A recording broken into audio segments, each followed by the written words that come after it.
తాతయ్య బాబు గారు సార్ నమస్కారం.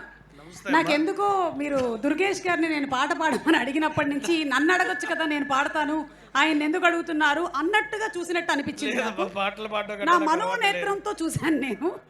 లేదమ్మా. నేను అందరికీ నమస్కారం. నేను ఈ విశాఖ జిల్లాలోనే పుట్టి పెరిగాను, ఇక్కడే పూర్తిగా అవుతుంది. నేను మొట్టమొదటిగా విశాఖపట్నం రావడం అయితే సెవెంత్ చదివేటప్పుడు 81లో రావడం జరిగింది.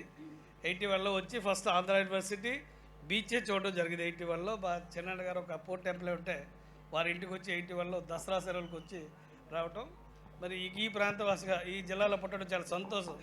ఎందుచేతంటే ఈ జిల్లాలో ఇటు బీచే కాదు, అన్ని రకమైనటువంటి ఒక ఏజెన్సీ ప్రాంతం అంటే ఆంధ్ర ఊటీ అరకు కానీ, అంటే ఇప్పుడు 3 జిల్లాలు అయినా సరే, అటు అనకాపల్లి జిల్లా వ్యవసాయ రంగంలో కానీ అన్ని రకాలుగా ఉన్నటువంటి జిల్లా ఈ విశాఖ జిల్లా. మరి ఇటువంటి విశాఖ ఉత్సవం జరగడం కూడా చాలా చక్కగా మా జిల్లా ప్రజలు కాదు, ఇక్కడ ఉన్నటువంటి అందరూ కూడా, అంటే ఈ జిల్లాలో విశాఖపట్నంలో అన్ని రాష్ట్రాల నుంచి అన్ని జిల్లాల నుంచి ఇక్కడ స్థిరపడినటువంటి వ్యక్తులందరూ ఉన్నారు.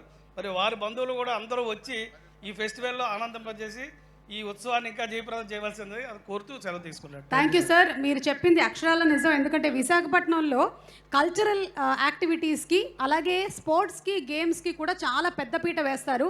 ఇక్కడ ఉండేటువంటి పార్కుల్లో స్కేటింగ్ రింకులు కానీ, లేదంటే ఇక్కడ ఉండేటువంటి కళాకారులు వాళ్ళ నృత్యానికి సంబంధించినటువంటి అద్భుతమైనటువంటి విన్యాసాలు కానీ మనం ఎక్కువగా విశాఖపట్నంలో ఉండేటువంటి కళాకారుల్లో చూస్తూ ఉంటాము.